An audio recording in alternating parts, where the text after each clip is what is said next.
What if the Earth was a cube?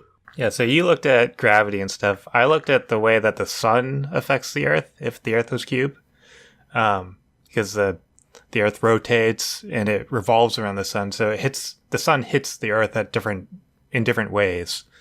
And with our sphere Earth, currently we have 38 different time zones. So that's like 24 time zones for every hour. And then there are like a few in there that are like 15 minutes away from each other for some reason. Right. Yeah. I don't know why we need so many time zones, but No one does. we have a lot. But if the Earth was cube, so basically if the Earth is rotating, and the sun hits a face of the cube, it's going to hit the face all at once, basically instantaneously. So each face of the cube is going to be its own time zone, and they're each going to be 6 hours apart from each other. And that's for the entire face. So that's so much easier to understand. yeah.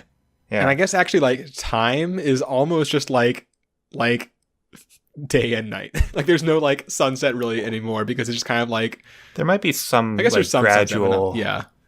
because like half of the sun might be covered. Yeah.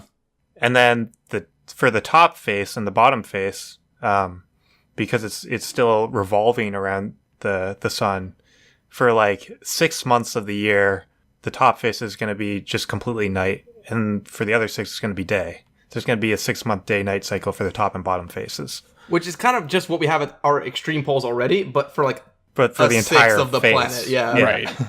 And then next I looked at the way that the seasons are affected, because the Earth is at a tilt. It's at a 23-degree tilt, and we said that it keeps that tilt. So there's a misconception about why the seasons actually happen. A lot of people say that's because the Earth tilt puts parts of the Earth closer to the sun, but it has nothing to do with distance to the sun.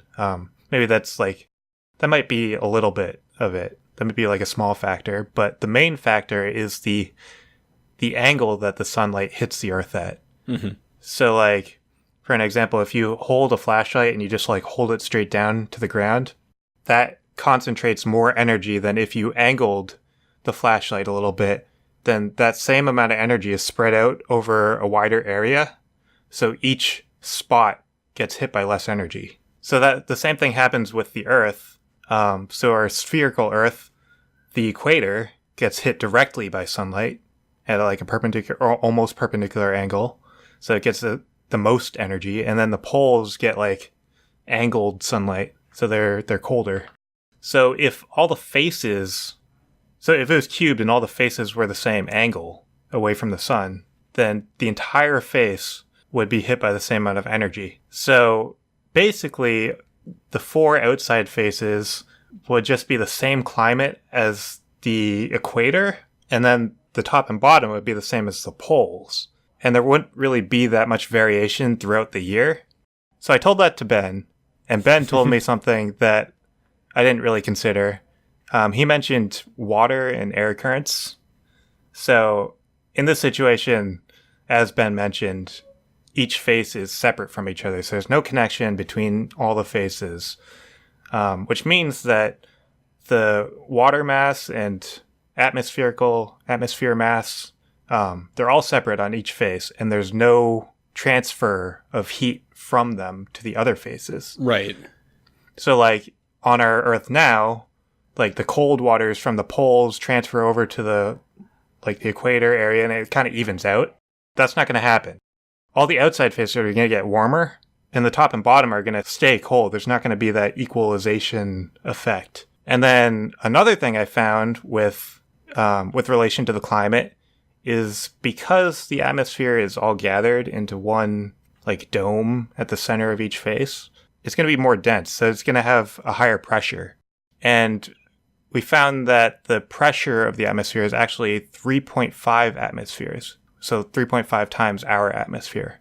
And so I found a law of physics, and the name is kind of funny. So I just want to warn you ahead of time. You're probably going to laugh.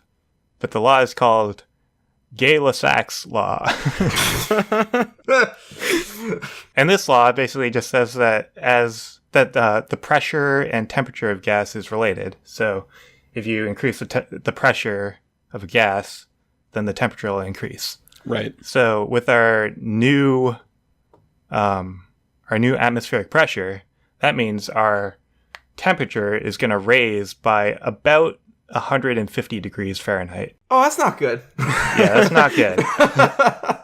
So that's going to be at like the center of each face. But then as you like radiate outward towards like the outer parts of the dome, the atmosphere dome, it will get cooler because it gets less dense as you go outwards.